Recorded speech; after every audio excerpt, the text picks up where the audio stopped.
Colorado state laws be repealed? Thank you, Congresswoman. Yes or no, Mr. Mayor? Pardon? Yes or no? Will you join me? I do not believe the detainer law needs to be changed. So I can tell you what Okay, so you don't want them to coordinate with ICE, but yet you're blaming the state of Colorado for those policies. It's a statewide law. It's not a Denver law. And you're blaming the state of Colorado for the law, yet you will not call for that law to be repealed. Correct? Yes or no? We do coordinate with ICE presently. I'm happy to tell you what we do on this. We've honored detainer requests more than 1,226 times over the last What about years. before a warrant? There are many issues before a warrant. So if what happens is if ICE has sends us a detainer request, Well, you have local law enforcement officers, Mr. Mayor, who are unable to coordinate with ICE to even get the initial warrant. They aren't allowed to tell them that they are illegal aliens. So unfortunately, you won't join me in asking for this law, demanding that this law be repealed. So let's keep going. In 2017, Denver passed an ordinance that ensured any city employee who spoke with federal immigration authorities would be fired, among other policies that have led to local and national media outlets to call Denver a sanctuary city. So now let me ask you, would a city employee be fired for communicating with anyone from the EPA?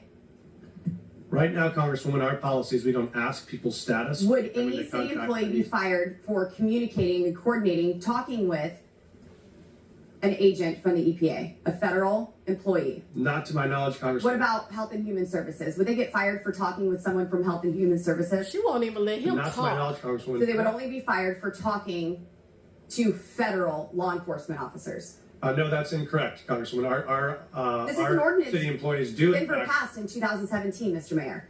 our city employees do in fact communicate with ICE. We do coordinate on multiple things with ICE. For instance, if there is a violent criminal warrant in the city, we No, do that we're talking together. before the warrants, Mr. Mayor. There are issues happening before warrants are issued, and local law enforcement officers are unable to coordinate because there is no warrant.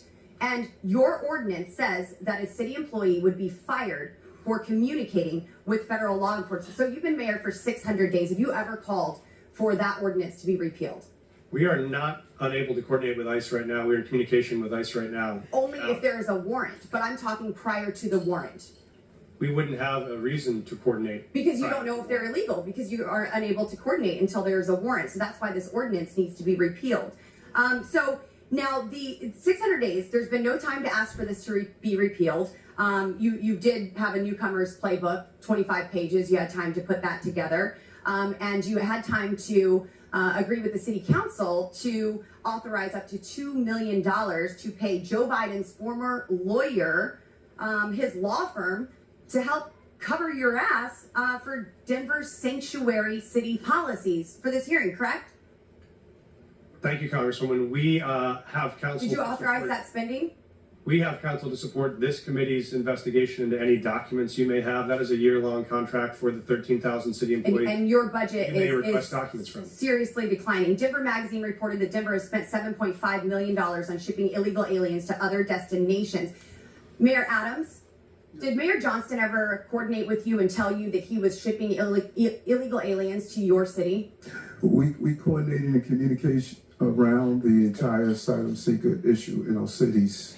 So I've heard that Denver crime went down. Well, Aurora's crime went up because you were also shipping them to Aurora. And we have documentation that I don't have time to discuss here in this hearing that proves you were shipping illegal aliens to Aurora. Their crime was increasing while you were hiding under laws that you will not demand be repealed, ordinance from your city. And then crime was going up from Tren de Aragua gangs vandalizing departments. Thank you, Mr. Chairman. She's and I hope so that we can get rude. Make your point, but you don't have to be rude.